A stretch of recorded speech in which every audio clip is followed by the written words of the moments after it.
Fala pessoal, sejam todos bem-vindos. Começando mais um vídeo aqui no canal, falando hoje sobre alquimia, a ideia da iluminação da matéria morta.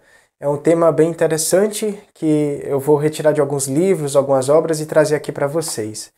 Inclusive já quero começar esse vídeo recomendando dois livros, até porque eu acabo esquecendo, né? Se eu não recomendo logo no início, aí chega no final do vídeo já nem lembro mais de recomendar. O primeiro é Filosofar pelo Fogo, esse livro aqui, tá?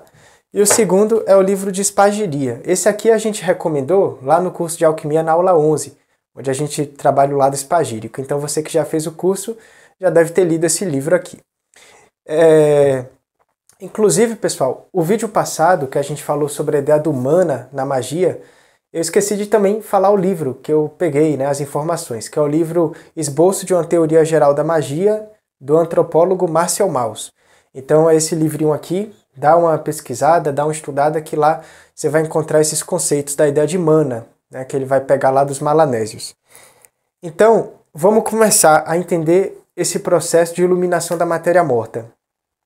Eu quero começar esse vídeo fazendo uma citação do Jacob Boehme, que ele vai falar lá nas Confissões da Encarnação do Verbo. Ele vai dizer o seguinte: estamos todos aqui, na vida, em um mesmo campo, e crescemos, e as estrelas e os elementos são o campo em que crescemos.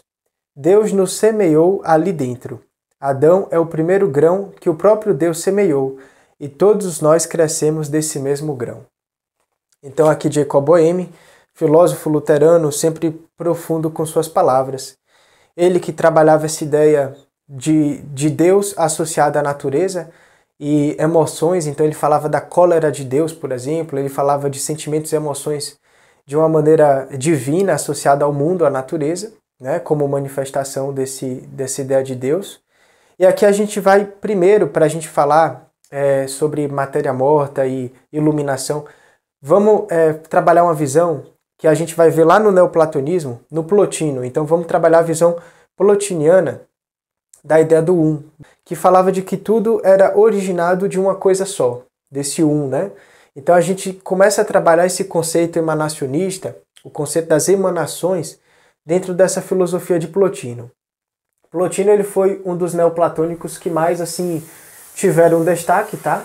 Lembrando que esses filósofos eles não se auto-intitulavam neoplatônicos, esse foi um termo que depois historiadores vão colocar ali, porque representa todo o conjunto de filósofos que nascem depois de Platão e vão trabalhar suas ideias, vão, digamos, querer atualizar as ideias de Platão. Então Plotino ele foi esse filósofo egípcio que vai trabalhar justamente essa ideia emanacionista. Dentro de um sentido monístico, né? Ou seja, existe apenas uma coisa, uma realidade, ele vai bater muito forte nessa tecla, e ele vai dizer de que essa realidade é o um, né? Então existe esse um. E esse um, ele é indecifrável. É infrutífero você ficar tentando classificar esse um. Então não existe nome, não existe cálculo, não existe nada que vai trazer, vai representar esse um. E esse um ele vai emanar a si mesmo, a partir de um transborno, né? Ele vai transbordar o seu estado pleno, digamos assim, e ele vai começar a produzir as emanações. Então a primeira emanação seria a mente divina, que a gente chama aqui de nous. Essa emanação ela nasce a partir da contemplação do um. Depois a gente vai ter a alma, e aqui é a própria ideia da alma do mundo, que nasce da contemplação do nous. Essa alma que vai ter uma esfera superior e outra inferior, ela que vai engendrar os corpos, tá? Então depois dela vai nascer o quê? A matéria ou a natureza. Então a matéria nasce desse processo anímico, desse processo da alma, certo? Esse é um movimento interessante porque a gente percebe de que quanto mais afastado do um, mais a realidade se torna material. E naturalmente mais obscurecida essa realidade ela está. Porque a gente penetra na inexistência. Se o um ele é a única coisa que existe, se eu estou afastado dele, eu vou para a inexistência. Então aqui vai trazer muito essa ideia de que a matéria ela é composta de inexistência e de existência. Essa ideia da matéria morta ela vai ter a ver com aquela matéria, aquela porção de mundo, aquela porção de alma que está caótica, que está sombria. Mas é justamente desse caos que nasce a luz, é justamente desse caos que nasce o espírito, certo? Então, a gente precisa, dentro da vida, obter conhecimento. Essa era a visão de Plotino, associada à busca pela reconexão com esse um, a partir da redução do múltiplo, né? Então, eu vou reduzir o aspecto múltiplo e as paixões, aqui entrariam também os vícios, eu vou reduzir isso tudo, eu vou buscar encerrar essa matéria e eu vou começar a me conectar comigo a partir do silêncio. Porque esse um, ele é silêncio, ele é simples. Então eu me conecto com isso que está como aspecto transcendente em mim. Eu vou me conectar com isso. Aqui, claro, que é um estudo assim, de uma vida inteira, né? Tanto que o Nous ele vai trazer todas as ideias, certo? Existem algumas diferenças desse pensamento para o pensamento de Platão, por exemplo. Aqui as ideias de Plotino se assemelham mais a seres espirituais, enquanto que para Platão tem o fator ali demiúrgico, né? Tem o demiurgo que vai semear as almas nos mundos, vai criar essas almas. Plotino ele já invisibiliza um pouco esse demiurgo platônico, ele vai trazer mais essa ideia da mente divina, né? Tudo está ali na mente divina, as ideias estão ali. E aí a partir desse processo a gente tem uma reverberação cósmica acontecendo também no reino material. Claro que depois esse pensamento vai influenciar cristãos, né? Vai ser reinterpretado também, após inclusive o próprio Jâmblico, ele vai pegar de uma mímese, de uma imitação de rituais egípcios para criar justamente mais hipóstases, né? Mais, digamos, camadas dessas grandes emanações, e ali vão estar instalados os deuses, né? Então a gente começa a criar hierarquias celestes.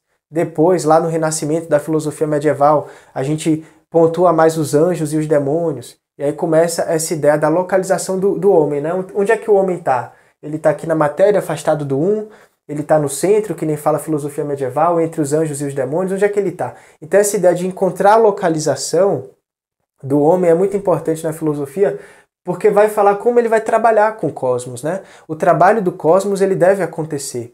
E na alquimia, como esse trabalho do cosmos é feito? A partir justamente de uma ação mimética, de uma imitação da natureza. Então eu vou imitar a natureza dentro do laboratório, né? Então se eu quero, por exemplo, criar uma alma, segundo a alquimia, eu vou ferver uma matéria-prima, eu vou ter a alma. Se eu quero criar espíritos no laboratório, eu vou criar um caos artificial dentro de uma fermentação. Então todo esse processo cosmológico, dos ciclos, né, cosmogônicos da alma, a gente consegue ver no laboratório. A alquimia, então, ela segue essa linhagem dos símbolos e das metáforas para esses alquimistas eles conseguirem criar também a sua cosmovisão de vida, né? Porque naquele período tinham fortes imposições religiosas, aqui mais destacando o período europeu. Então a gente trabalha toda essa ligação. E o Plotino ele vai falar o seguinte, ele normalmente associava o um com a luz, o Nous, que é a mente divina, com o sol, tá? E aqui o símbolo do sol, e a alma como a lua, e o símbolozinho da lua. Por que isso é importante? Porque a gente fala de que a matéria morta é justamente o arcabouço que vai guardar as memórias, ou seja, a sombra, a parte que nós não conhecemos. Esse morto aqui tem a ver com contato com a sombra. Por isso que a mortificação ou putrefação, na alquimia, é um contato com a sombra, certo? Então a gente observa esse processo lunar como algo que é nosso, mas que foi esquecido. Semelhante, inclusive, a algumas teorias geofísicas que falam de que a Lua ela é justamente a Terra, que se resfria após uma colisão de um outro corpo massivo celestial ali que bate, né, na Terra, e aí parte da Terra se desprende, depois pela gravidade retorna e fica circulando ali como um satélite natural, que ainda tem uma importância, né, do nivelamento dos oceanos e tal. Então essa Lua também simbólica é essa esfera psíquica que a gente foi um pouco talvez assim negligente ou deixou aquilo mais sombrio, mas ao mesmo tempo tem uma necessidade que está ali, que precisa ser ativada, precisa ser descoberta. Então o trabalho do espírito é qual? É essa luz que entra na obscuridade, ele vai observar essa sombra, fazendo um trabalho com o fogo, porque o espírito, em teoria aqui, ele é uma criatura ígnea, né? Ele é um ser de fogo, ele vai iluminar essa matéria fazendo o processo do que haja a luz bíblico, né? Apresentando e revelando a essa sombra aquilo que mais está importante nela. Então, às vezes, por exemplo, você tem um vício, você tem um conflito, sei lá, você tem uma raiva. O que é que está oculto nessa raiva? A sua assertividade, que você vai ter que desocultá-la. E essa assertividade existe como um germe dentro da raiva que você vai, a partir de um processo elaborativo, provavelmente por via de símbolos e experiências novas na vida, você vai conseguir desocultar esse movimento. E isso acontece com tudo. E no fundo, existem alguns padrões da nossa vida que a gente vai configurando de forma inconsciente que faz com que a gente crie sintomas, né? E aí a gente vivencia esses sintomas como símbolos degradados, como fala o Edward F. Edgar, e a gente, a partir desses sintomas, precisa fazer o quê? Produção do próprio conhecimento, como dizem os gnósticos, né? O trabalho com a alma é você inserir gnose na alma, você trabalhar essa alma para ela se purificar. Então você conhece a natureza daquele processo, trabalha com ele e renasce a partir de uma terceira coisa que se abre por via do símbolo. Mas esse símbolo ele só é possível justamente pelo conhecimento e pelo aspecto transcendente, né? Deixar o símbolo atuar de forma subjetiva na vida. Então nós temos aqui essa força das três hipóstases, né, que estão no interior de cada homem. E aí a gente começa a trabalhar esse processo da iluminação da matéria morta. O trabalho com a alma, eu já falei muito aqui, é um trabalho que a gente faz no mundo de forma coletiva. Quando a gente fala assim, eu claramente me identificando no processo, né, eu não consigo ser 100% acadêmico no esoterismo, eu tenho muita fé, então eu tenho que trazer assim o que eu acredito, mas sujeito a transformações também. Mas aqui é um trabalho global. Então é como se esses espíritos, como ideias, como forças vivas, solares, ígneas, eles entram nos corpos, né, eles entram nesses invólucros e vão purificar essa alma a partir da força consciencial. Purificando essa alma, aí a gente vai abrir várias ideias do que vai acontecer com essa alma após a vida. Então alguns vão falar de que essa alma retorna ao corpo em novas reencarnações. Outros vão dizer de que essa alma é utilizada por seres elementais que buscam ser humanizados, né? Outros vão falar de que a alma ela é mais conectada ao próprio magma terrestre, só que em planos superiores, para a gente produzir mais energia de movimento no mundo. Então a gente vai ter diferentes assim visões das pessoas ligando a essa ideia da alma. Mas em geral a gente pode voltar mais para o que é simples, né? Como a gente falou no exemplo. O que é que vai sair da raiva? É a assertividade. O que é que vai sair da tristeza, por exemplo? A empatia. Então a gente percebe que essa alma realmente, como falava Plotino, ele tem dois aspectos, inferior e superior. E o processo de mudança de grau é o processo que a gente chama de transmutação, que é normalmente uma manipulação feita pelos metais, porque cada metal é um corpo de um Deus cristalizado, que vai trabalhar uma hierarquia celestial astrológica, como a gente vê nos signos, que são hierarquias. Existe a hierarquia de Áries, a hierarquia de Touro, a hierarquia de Gêmeos. Ou seja, seres emulando aquela realidade no mundo físico que nós, como outros espíritos, trabalhamos durante o processo da vida. E esse mapeamento de você conhecer a sua alma é importante. Quando eu falo conhecer a sua alma, é conhecer, por exemplo, a sua individualidade e identidade cósmica? Não. É você conhecer a porção de alma que você pegou desse mundo para encarnar. Essa porção ela pode ser estudada, por exemplo, pelo mapa astrológico, que inicialmente vai ser esse criptograma que você não vai conseguir decifrar. Após o estudo da linguagem, você começa a perceber as angulações. E aí você fala assim, caramba, essa quadratura aqui desse Marte, eu sinto isso no meu corpo. Eu me sinto cansado, 3 horas da tarde estou deitado na cama. Por quê? E aí está ali a quadratura com Marte. Aquilo tem um simbolismo que vai reverberar na soma, no aspecto somático. Por que isso acontece? Porque a alma ela é uma ponte entre o espírito e o corpo, e a matéria. Isso mais no conceito teosófico, né?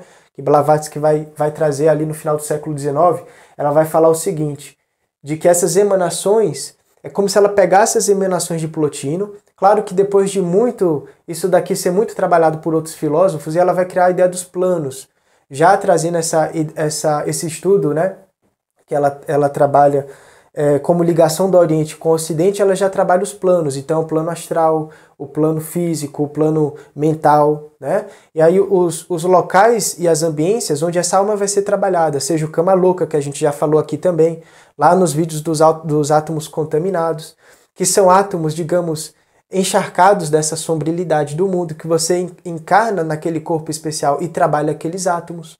Porque se a gente for ver de que, por exemplo, um conflito vicioso, e isso a ciência claramente vai dizer, ela nasce de questões hormonais, orgânicas, hormônios que são secretados ali fora da sua vontade, que faz com que você tenha uma inclinação para aquilo, e às vezes aquilo já é da família, seu pai tinha aquilo, seu avô tinha aquilo, seu bisavô tinha aquilo, você se vê naquele contexto, naquele cenário, por quê? Porque você vai encerrar aquela matéria em você. Mas para fazer isso não basta simplesmente ir ao léu do vento, né? Você precisa estudar a sua alma, compreender esse processo de forma realmente assim penetrante, mapear a sua alma, entender os aspectos, entender a observação astrológica, para você entender quais influências você está captando desses astros, quais os influxos criaram esse corpo que você hoje habita, né? Porque é uma questão com a matéria.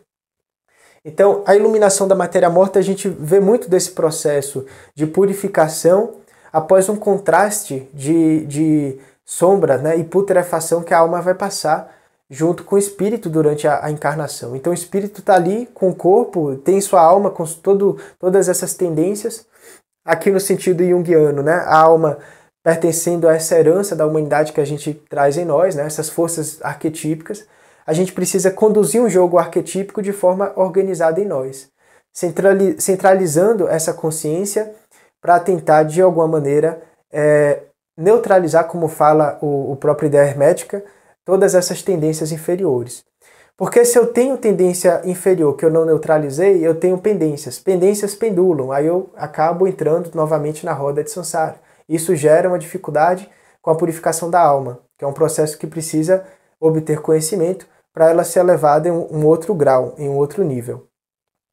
Então, o processo alquímico que acontece no laboratório, ele é o processo cósmico, né? Então, a alquimia, ela é um ensaio de todo um processo, assim como às vezes a teurgia, como a gente fala aqui, é um ensaio demiúrgico, uma demiurgia a plano menor, como falava Jâmblico. A alquimia vai ser esse ensaio de criação das essências naturais a plano menor. Então, você compreende grandes verdades, você penetra nas formas seminais, como a gente fala, você começa a ter um processo mais fácil de reduzir o múltiplo para você se conectar com essa essência, essa força que existe no interior de cada um de nós.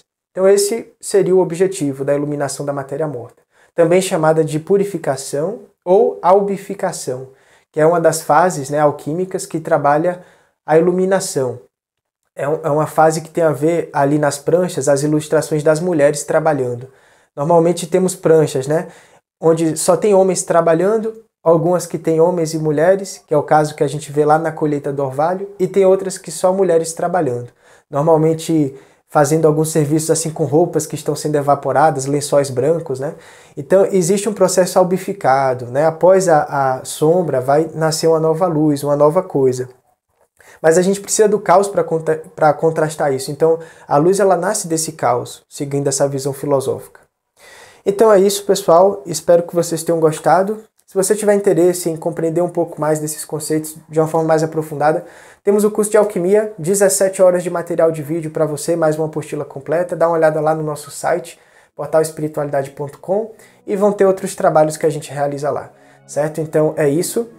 Aguardem que futuramente no canal a gente vai trazer o estudo completo da obra Ego e Arquétipo, lá do Edward F. Edgar, certo? Que está assim, sendo bem interessante de fazer. Espero que vocês gostem. E para você que percebeu, eu retirei o estudo que a gente fez das obras do Murray Steen, lá do Mapa da Alma e o Caminho da Individuação. Eu retirei essas obras, a gente vai refazer, tá? Então aguardem também esses novos livros futuros aí no canal. Valeu, pessoal, um grande abraço, muita paz, muita luz para vocês e até o nosso próximo vídeo. Valeu!